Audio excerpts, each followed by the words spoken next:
Imphal East District Administration na sinduna ngasi Porongpata Laiba Panchayat Bhavanda miyamgi numit pangthokre. Thauram aduda tongan-tonganba line department kayagi stall hangduna miyamda mateng kaya phanghanke. Thauram aduga mari lainana Imphal East District ki Deputy Commissioner Khumanthem Daina na hai Chief Minister Nongthongbam Birengi miteng makhada district asigi oina paring naina chatharapa miyamgi numit ki thauram gi saruk ama oina ngasi su thauram asi pangthokpani. Manipurda thokliba lan asina maram oiraga matam khara leplurabasu haujikti miyamgi numit asi pangthoktuna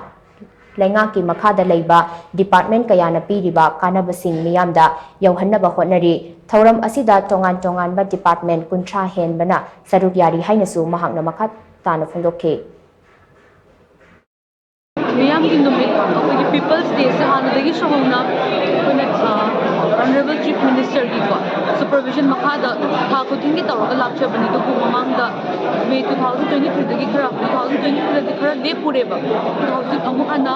oi tawnaba district khudimakta dum si pangthokpa haunare duga priva iski hoina sunasi oi panchayat bhavanda district si pangthok chari asida tongan ba line department oi kunha hena participate tawraga oi miyam singda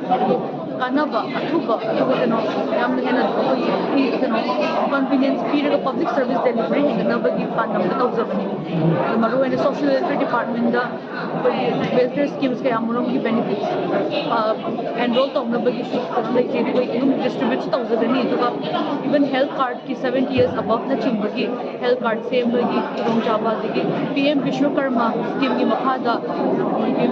Vishwakarma ma oina ba enroll tawbagi digi department hoina sure se loina ma oina khutwa kami amana ba kamaga pamjari bachana ba koi sudam hamgani discuss tawminaraga kari awar pa du min jinda bi